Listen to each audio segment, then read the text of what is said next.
pada sahabat-sahabat kita daripada NGO pembela. Saya ingin membuat kenyataan media pembela berkenaan dengan sesi siasatan terhadap Dong Zong oleh pendaftar pertubuhan ROS. Armada Melayu Malaysia melalui Setiausaha Agungnya, Saudara Nazri CR, telah dipanggil oleh Jabatan Pendaftaran Pertubuhan Malaysia Negeri Selangor untuk menghadiri satu prosedur siasatan di bawah Seksyen 66 Akta Pertubuhan 1966 berkenaan satu laporan yang telah dikemukakan kepada ROS terhadap pertubuhan Dong Zong, iaitu pertubuhan yang menguruskan sekolah-sekolah Cina di Malaysia. Asas aduan kami adalah berkenaan satu kongres yang cuba dianjurkan oleh Dong Zong untuk menentang pengenalan tulisan Jawi dalam mata pelajaran bahasa Melayu di sekolah-sekolah arian jenis kebangsaan sama ada SKJC atau SJKT. Persidangan anti Jawi oleh Dong Zong telah dijadualkan akan berlangsung pada 28 bulan Disember tahun lalu, telah berjaya dibatalkan oleh pihak polis melalui perintah mahkamah apabila mendapat tentangan hebat daripada NGO Melayu Islam. Persidangan tersebut hampir-hampir yang anjaran Dong Zong itu hampir-hampir mencetuskan ketegangan kaum kerana pihak NGO Melayu Islam ini bercadang untuk mengadakan perhimpunan balas di Stadium Kajang dan di hadapan mengenai Dong Zong sendiri, namun telah dibatalkan atas arahan pihak polis. Dong Zong sekali lagi telah menentang dasar-dasar pendidikan kebangsaan dengan alasan yang bertentangan dengan keluhuran perlembagaan persekutuan. Apabila mengaitkan pengajaran tulisan Jawi itu dengan cubaan untuk menyebarkan ajaran Islam kepada murid-murid SKJC dan SJKT itu. Penentakan Dong Zong itu dianggap sebagai satu bentuk pelanggaran undang-undang yang sangat ketara oleh kerana tulisan Jawi dilindungi oleh perkara 152 Perlembagaan Persekutuan, Seksyen 9 Akta Bahasa Kebangsaan 1963-67 serta keputusan Mahkamah Tinggi Melaya di Pulau Pinang dalam kes permohonan semakan kehakiman Dominic Lau Ho Chai dengan Mazli Malik yang juga memutuskan bahawa tulisan Jawi adalah sebahagian daripada bahasa Melayu. Dong Zong juga sentiasa menentang peningkatan tahap pengajaran dan pembelajaran bahasa Melayu di SJKC. Hal ini bersumberkan dari penerangan oleh Dr. Teo Kok Siong sendiri yang terlibat langsung dalam banyak siri proses rundingan untuk meningkatkan jam ataupun masa pengajian bahasa Melayu di SJKC, tetapi ditolak oleh Dong Zong. Justru pendirian Dong Zong ini jelas bercanggah dengan kedudukan bahasa Melayu sebagai bahasa kebangsaan yang dilindungi oleh perkara 152 Perlembagaan Persekutuan dan Akta Bahasa Kebangsaan 63-67. Kami juga ingin menyenaraikan salah laku Dong Zong secara ringkas apabila pertubuhan resis ini sentiasa menentang apa jua dasar pendidikan kebangsaan yang bertujuan untuk mengukuhkan perpaduan kaum melalui sekolah satu aliran yang menggunakan bahasa kebangsaan sebagai bahasa penghantar sejak 60 tahun lalu yang lampau. Berikut merupakan salah laku Dong Zong kita senaraikan secara ringkas. Mereka menentang penyata BANS 1951, menentang Ordinan Pelajaran 1952, menentang Kertas Putih Pelajaran 1954, menentang Penyata Razak 1956, menentang Ordinan Pelajaran 1957, menentang Penyata Rahman Talib 1960, menentang Akta Pelajaran 1961, mengetahui Gerakan Universiti Merdeka 1968 dan 69, menentang arahan membatalkan UEC pada 1975, menuntut Pertubuhan Universiti Merdeka daripada Yang di-Pertuan Agong pada 1978, mencabar tindakan Yang di-Pertuan Agong menolak Pertubuhan Universiti Merdeka di mahkamah pada tahun 1980, menentang Dasar Kebudayaan Negara pada 1983, menentang rancangan sekolah integrasi pada 1885, menentang lantikan guru tidak berbahasa Cina pada 1987, menghidupkan semangat Universiti Merdeka yang ditolak oleh Yang di-Pertuan Agong dan mahkamah dengan menubuhkan New Era College di tapak yang dimaksudkan untuk penubuhan Universiti Merdeka pada tahun 1998, mengetuai Sukiu membuat 17 tuntutan resis pada 1999, menentang rancangan sekolah wawasan pada tahun 2000, menentang pengajaran dan pembelajaran sains dan matematik dalam bahasa Inggeris pada tahun 2002, melancarkan kempen mengembalikan kerakyatan mendiang Lim Lian Giok yang ditarik balik oleh kerajaan kerana mengotai penentangan ke atas Penyata Rahman Talib pada tahun 1960 dan menuntut layanan saksama kepada SJK dalam kempen ini. Adalah amat menghairankan apabila kesemua salah laku Dong Zong ini dibiarkan dan tidak diambil tindakan oleh pihak ROS dan oleh pihak berkuasa, ya, sedangkan nampak jelas bahawa aktiviti mereka ini melanggar peruntukan Seksyen 2A Akta Pertubuhan 1966. Pihak ROS diberi kuasa oleh Seksyen 2A tersebut untuk membatalkan pendaftaran mana-mana pertubuhan, yang mana aktiviti dan hal ehwal pertubuhan itu didapati jika tidak selaras atau bertentangan dengan Perlembagaan Persekutuan atau Perlembagaan negeri serta bertentangan dengan rukunan agama Islam sebagai agama persekutuan, agama negara ni, ya, dan penggunaan bahasa kebangsaan bagi maksud rasmi. Jadi berikutan salah laku Dong Zong ini boleh mengganggu gugat ketenteraman kaum di Malaysia. Kami menggesa Menteri Kementerian Dalam Negeri iaitu YB Datuk Seri Hamzah bin Zainuddin untuk menggunakan kuasanya di bawah Seksyen 5 Akta Pertubuhan dengan mengeluarkan satu perintah untuk mengharamkan pertubuhan Dong Zong ini. Sekian daripada gabungan NGO Pertubuhan Islam Pembela, iaitu Pembela, ya. Baik. Saya serahkan seterusnya kepada saudara Nazri yang telah disoal siasat oleh pihak ROS pagi tadi.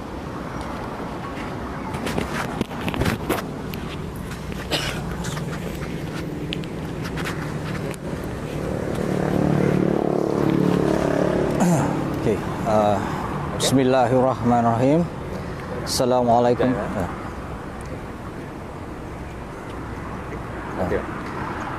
Bismillahirrahmanirrahim. Assalamualaikum warahmatullahi wabarakatuh dan salam sejahtera.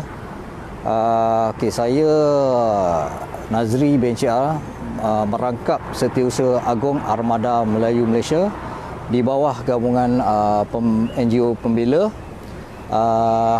Saya telah menerima satu surat daripada Jabatan Pendaftaran Pertubuhan untuk menghadiri siasatan hari ini, 2 September 2020.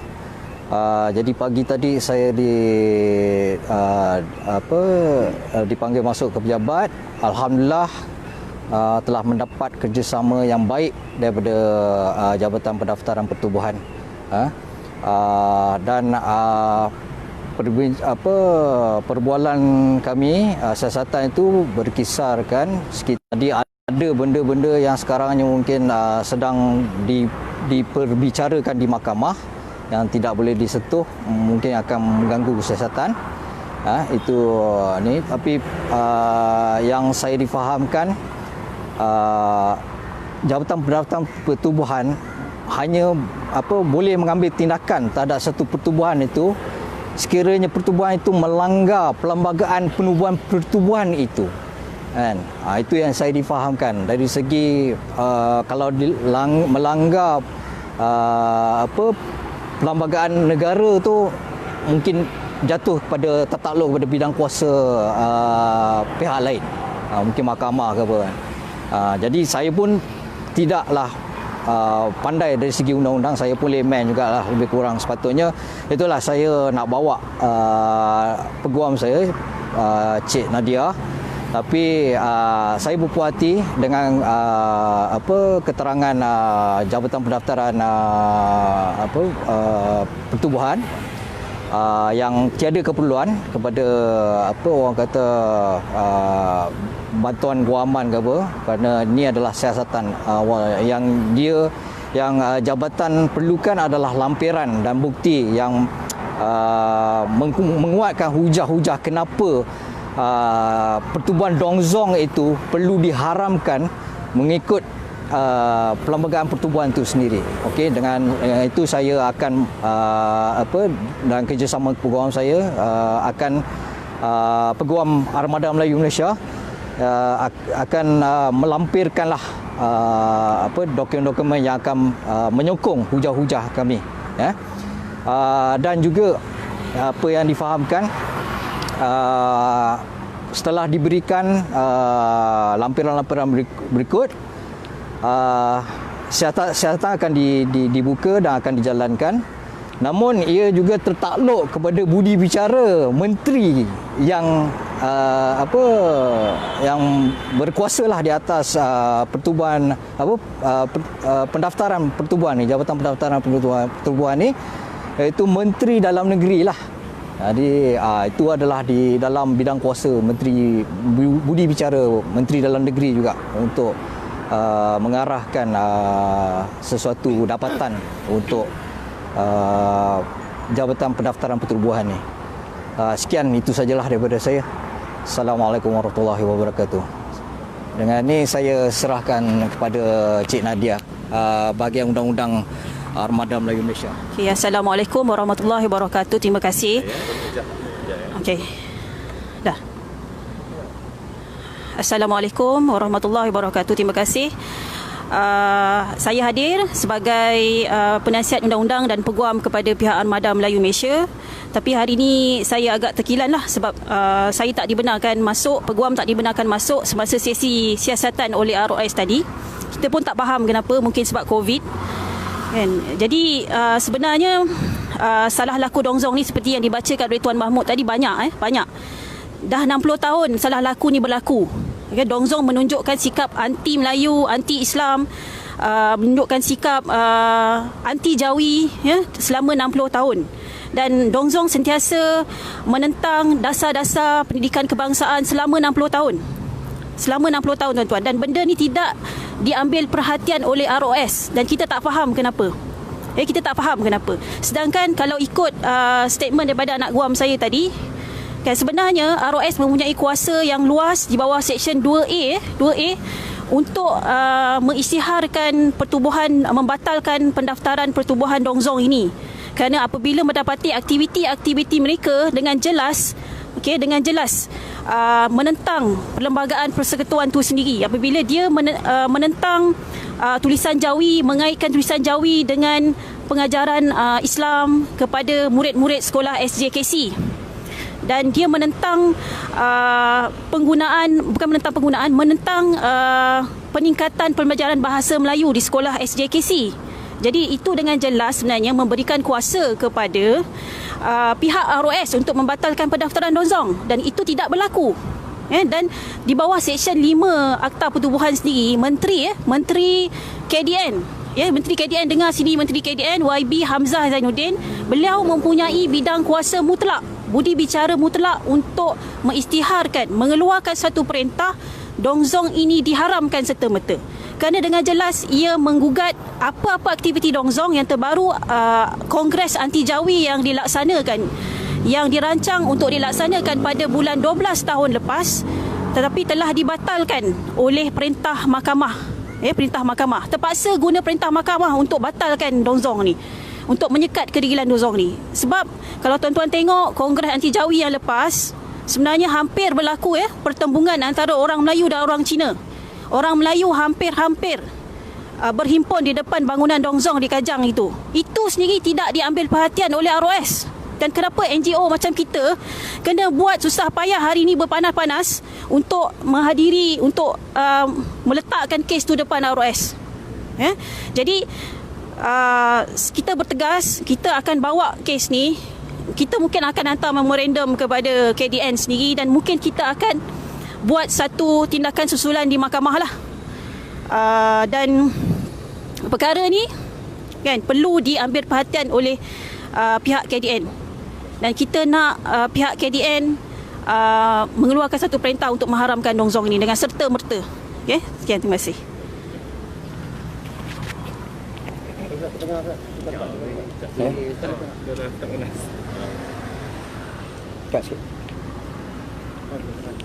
Bismillahirrahmanirrahim. Assalamualaikum warahmatullahi wabarakatuh. Saya Mas Rizat, naib pengerusi pembela sama Tuan Haji Mahmud selaku Setiausaha Agung Pembela. Rakan kami yang dipanggil hari ini oleh pendaftar pertubuhan, Cik Nazri daripada Armada Melayu, dan bersama peguam beliau Cik Nadia, dan bersama rakan-rakan yang menyokong yang dapat hadir pada hari ini. Seperti mana yang disebut oleh sahabat-sahabat dan rakan-rakan saya tadi, bahawa isu resis ataupun kebiadaban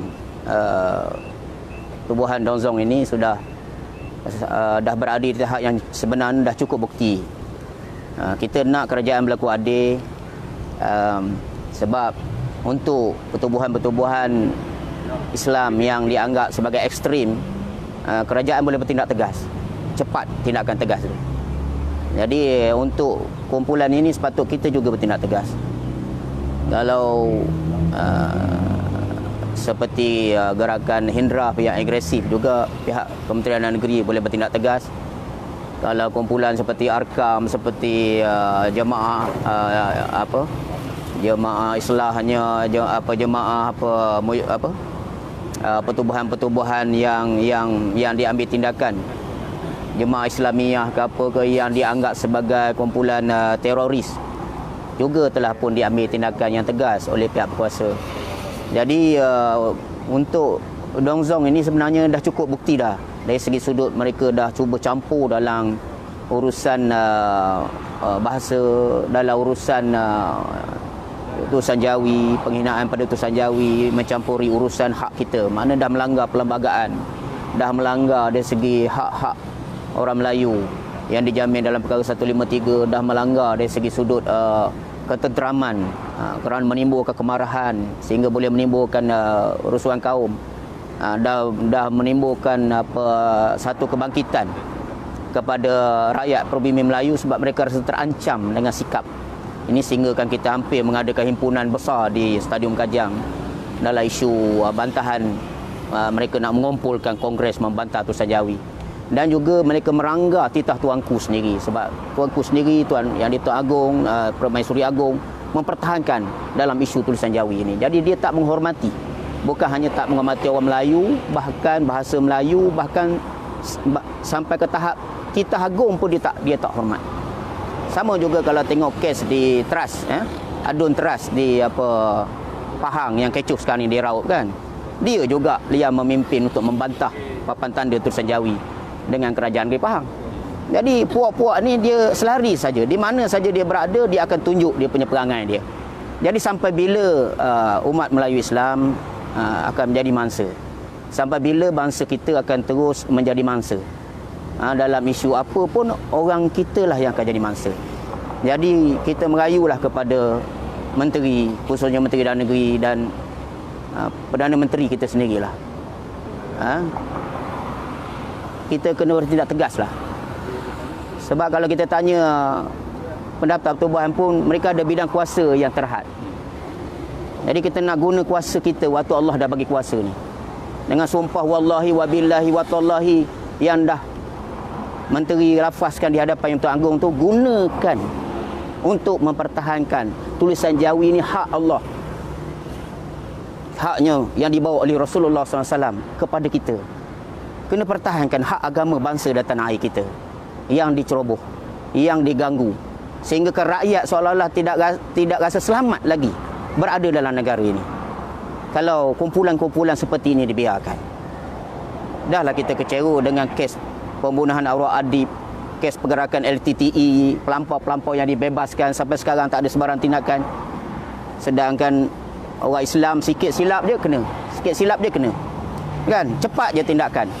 Jadi kita harap kerajaan baru yang wujud pada hari ini dapat berlaku tegas, telus dan adil. Dan berdasar kepada report yang telah kita buat, kita dah buat 43 laporan polis NGO kita buat di Kajang pada bulan 12 yang lalu. Dan kemudian pada bulan Januari 10 laporan kepada NGO kita kepada pendaftar pertubuhan pula. Kita telah buat di pendaftar pertubuhan wilayah, kita telah buat laporan beramai-ramai. Jadi bagi kita telah menjalankan tanggungjawab kami. Tinggal lagi sekarang tindakan pihak kerajaan dan pihak berkuasa. Kami merayu, tolong demi kepentingan agama, bangsa, tanah air dan negara kita, khususnya nasib pribumi bangsa Melayu yang selalu dianiaya dalam isu-isu yang berlaku. Jadi kalau sekiranya pihak kerajaan masih berlunak seperti mana berlaku pada Menteri Perpaduan baru-baru ini yang telah membenarkan sekolah vernacular untuk terus beroperasi, yang akan menambahkan lagi sentimen perkauman yang akan berlaku dalam negara kita, ini bukan menolong kepada bangsa sendiri, ini pergi menolong kepada golongan resis. Begitu juga dengan penambahan 10 lagi sekolah jenis kebangsaan Cina. Ini semua menambahkan lagi marah atau sakit hatinya golongan peribumi yang ditindas. Jadi kerajaan jangan jadi pengkhianat lah. Rakyat dah naikkan, orang nak sokong kita supaya jadi pemimpin yang membela kita, bukan yang menjadi pengkhianat kepada agama dan bangsa tanah air kita. Jadi kita merayu sekali lagi, tolonglah. PRU 15 dah tak lama dah.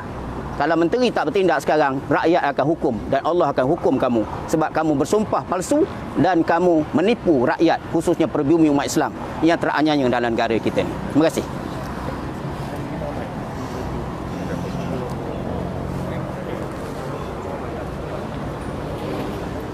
Ugutan ke? Dah tak? Dari mana tu? Dari mana tu? Nanti kita hantar. Kita kalau makan dia tu. Makan di sini.